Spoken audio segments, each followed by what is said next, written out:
శ్రీ గురుభ్యో నమ. చిన్ననాటి చందమామ కథలకు స్వాగతం. ఈనాటి కథ శీర్షిక తగిన కానుక. రాసిన వారు ఎన్ కళ్యాణి బందరు. పూర్వకాలంలో మగధ దేశాన్ని ధర్మగుప్తుడు అనే రాజు పాలిపాలిస్తూ ఉండేవాడు. ఆయనకు ఒక్కగానొక్క కుమార్తె. ఆమె సాటిలేని రూపసి, దైవభక్తి కలది. అపురూపంగా పుట్టిన సౌందర్యవతిని చూసుకుని రాజు మురిసిపోయేవాడు. నా ముద్దు బిడ్డ ఇందువదనను ఎప్పటికైనా దైవభక్తి గల ఒక మహారాజుకిచ్చి పెళ్లి చేస్తాను అంటూ ప్రతిజ్ఞ పూనాడు. ఇందువదన పెరిగి పెద్దదయింది. దేశదేశాల నుంచి ఎందరెందరో శ్రీమంతులు పిల్లను చూడవచ్చారు. కానైతే తను అనుకున్న సుగుణాలన్నీ ఒక్కరిలోనూ కనపడకపోవడం చేత ధర్మగుప్తునికి ఎన్నాళ్లకు ఎవ్వరూ నచ్చలేదు. కనుక ఆ వచ్చిన వాళ్ళు వచ్చిన దారినే మారిపోయేవారు. ఇందువదన విరక్తి భావంతో ఒక రోజున గదిలో కూర్చుని ఆలోచించసాగింది. జీవితం అంటే ఇదేనా? తిండి నిద్ర తప్ప మరేమీ వ్యాపకం లేవా? నేను ఒంటిపాటుగా బ్రతకవలసిందేనా అని అలా విచారిస్తూ ఉండగా కోటలో ఏదో సందడి వినవచ్చింది. అది విని ఏమిటా సందడి? నా జీవితంలో ఒక గొప్ప మార్పు రాబోతోందని మనసుకి మరీ మరీ చెబుతుందే. ఈ సందడి ఇటువంటి మార్పునకు సంబంధించినదై ఉంటుందా అని అనుకుంది. అంతలో చెలికత్తెలు ఉరుకులు వేసుకుంటూ వచ్చి ఇందువదను చుట్టేసి కొత్తగా చూడవచ్చిన కళింగ రాజకుమారుడును గురించి ఊబుసలాడవచ్చారు. వారు ఊసులాడుకుంటూ ఉండగానే మంత్రి వచ్చి ఆమెను రాజు వద్దకు తీసుకెళ్ళాడు. ధర్మగుప్తుడు ఆమెను చేరదీసుకుని, అమ్మా, మన అదృష్టం ఫలించింది. ఈనాటికి నీకు తగిన సంబంధం వచ్చింది అంటూ కళింగ మహారాజును గురించిన వివరాలన్నీ ఆమెకు తెలియజెప్పాడు. తండ్రి చెప్పిందంతా శ్రద్ధగా విన్న తర్వాత ఇందువదన, నాయనగారు, మీరు చెప్పిన ఐశ్వర్యములన్నిటికంటే నాకు నా దేవిని సంతోషపెట్టడమే ఎక్కువ. కళింగ రాకుమారులు నా దేశానికి తగిన కానుకను ఇయ్యగలరా అని అడిగింది. తప్పకుండా ఇస్తాడమ్మా. చిన్ననాటి నుంచి అతన్ని నేను ఎరుగుదును. నీలాగనే దైవపూజ అంటే ఆసక్తి గలవాడు. కనుకనే ఈ సంబంధానికి ఒప్పుకున్నానని బుద్ధి పుట్టింది నాకు అని తండ్రి చెప్పేసరికి ఇందువదన ఆనందంతో సమ్మతించింది. మరికొద్ది రోజులకే మంచి ముహూర్తాన ఇందువదనను కళింగ రాజకుమారుడైన కృపావర్మకు ఇచ్చి వివాహం చేశారు. ఆమె అత్తవారింటికి బయలుదేరిన వెళ్లి రోజున తన దేవి ఆలయానికి వెళ్ళి భక్తితో పూజించి కళింగరాజ్యమంతటిలో దొరికే విలువైన వస్తువును నీకు కానుకగా సమర్పించుకుంటాను తల్లి అని మొక్కింది. ఇందువదన కృపావర్మ చిలుకా గోరింకల వలె అన్యోన్యంగా ఉండేవారు. ఆమె ఏమి కోరినప్పటికీ తలుచుకున్నంతనే సమకూర్చేవాడు కృపవర్మ. ఆమె సంతోషమే తన సంతోషంగా ఎంచి ఇందువదనను అపురూపంగా చూసుకుంటున్నాడు. ఇంత చేసినా ఆమె ఏదో ఒక విధమైన బెంగతో ఉన్నట్టు కనపడేది. ఆమెలోని వైరాగ్యభావం కనిపెట్టిన కృపవర్మ ఒక రోజున ఆమెను బుజ్జగించి ఈ విచారానికి గల కారణం ఏమిటని అడిగాడు. అప్పుడు తను దేవికి చేసిన వాగ్దానం గురించి వెల్లడించింది ఇందువదన. ఈ పాటిదానికి ఇంత బెంగ ఎందుకు? మన రాజ్యంలో కల్లా విలువైన వస్తువులు తెప్పిస్తాను. అందులో నీకు నచ్చింది తీసుకుని దేవికి సమర్పించవచ్చు.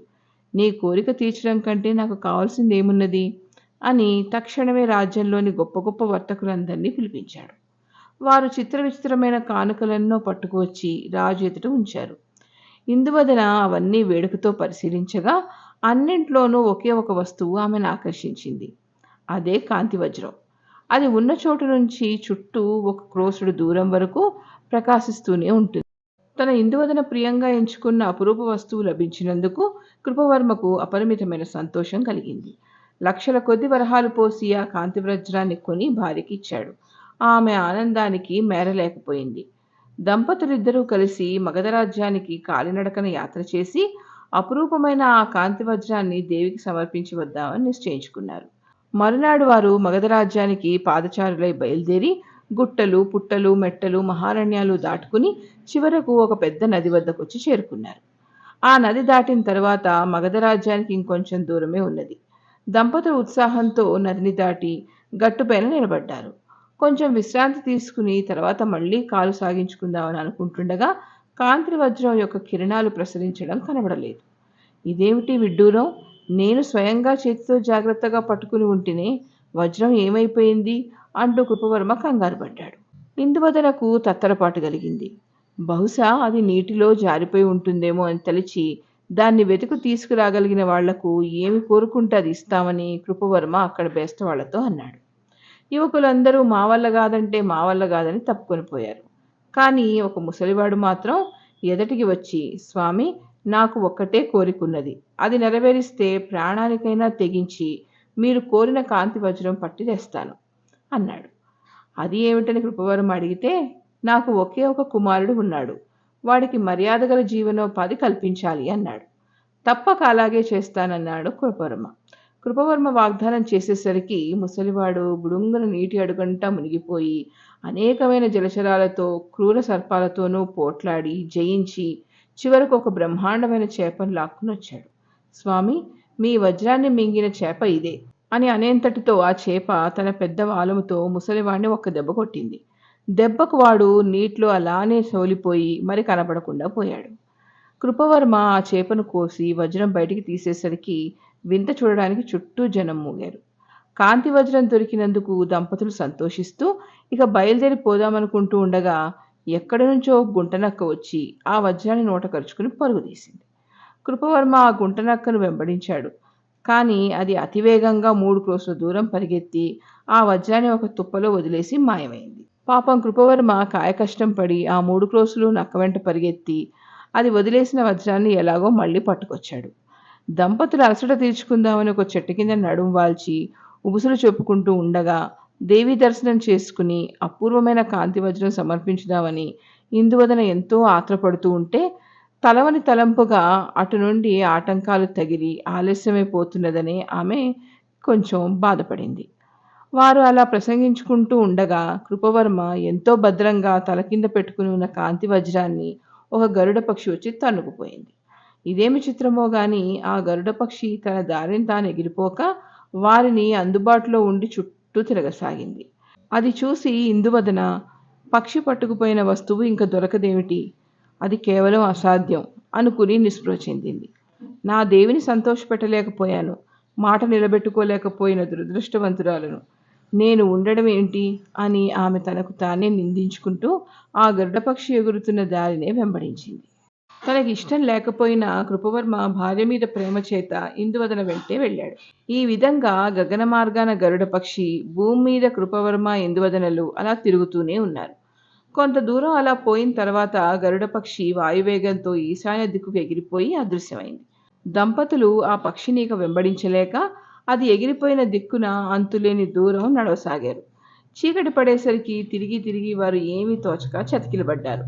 మరి కొంచెం సేపటికి ఆకాశాన చీకట్లో ఒక దిక్కున గొప్ప వెలుగు కనిపించేసరికి ఆ వెలుగు ఏమిటో వారు సరిగ్గా గుర్తించలేకపోయారు. కానీ అటువంటి వెలుగుతో వారికి ఇంతకుముందు పరిచయం ఉన్నట్టు మనసుకు తట్టింది. ఆ విడ్డూరం ఏమిటో చూసి తెలుసుకోవాలనే కుతూహలంతో లేని బలం తెచ్చిపెట్టుకుని ఆ వెలుగు కనపడే దిక్కుకి కాలు సాగించారు. ఎలా అయితేనేం ఆ స్థలం చేరుకోగా అది ఒక దేవాలయంలో వెలుగుతున్న జ్యోతిలాగా కనపడింది. తీరా లోపలికి వెళ్ళి చూసేసరికి వారి ఆశ్చర్యానికి అంతు లేకుండా పోయింది. అది ఇందువదనకు ఇష్టదైవమైన దేవి ఆలయం. ఆలయంలో దేవి శిరస్సు నుండి ప్రకాశిస్తున్నది వారు పోగొట్టుకున్న కాంతి వజ్రం. తమకు దారి తెలియకుండా ఆ కటిక చీకటిలో వారు మగధ రాజ్యంలోకి వచ్చేశారు. ఇంతకు పూర్వం అనేకమైన కష్టాలు పడవలసి రావడం, ఇప్పుడు ఈ విధంగా వారి సంకల్పం సిద్ధించి మేలు చేకూరటం, ఇదంతా ఆ దేవి మహిమ తప్ప వేరు కాదని వారు నమ్మారు. అప్పటి నుంచి వారికి దైవభక్తి మునుపటి కంటే కూడా ఎక్కువైంది. భక్తురాలైన తన కుమార్తెకు తగిన భర్త దొరకడం గొప్ప అదృష్టంగా భావించాడు ధర్మగుప్తుడు. దేవికి తగిన కానుక సమర్పించగలిగానని ఇందువదన పొంగిపోయింది. అనుకూలవతి అయిన భార్య దొరికినందుకు కృపవర్మ కృతార్థుణ్ణి అనుకున్నాడు. అందుచేత ఇందువదన కృపావర్మలు మళ్ళీ తమ రాజ్యం చేరుకున్న వెంటనే బేస్తవాని కొడుకును పిలిపించి అతన్ని సేనాధిపతిగా నియమించి మాట నిలబెట్టుకున్నారు. ఇంతటితో ఈ కథ కంచికి, మనం ఇంటికి.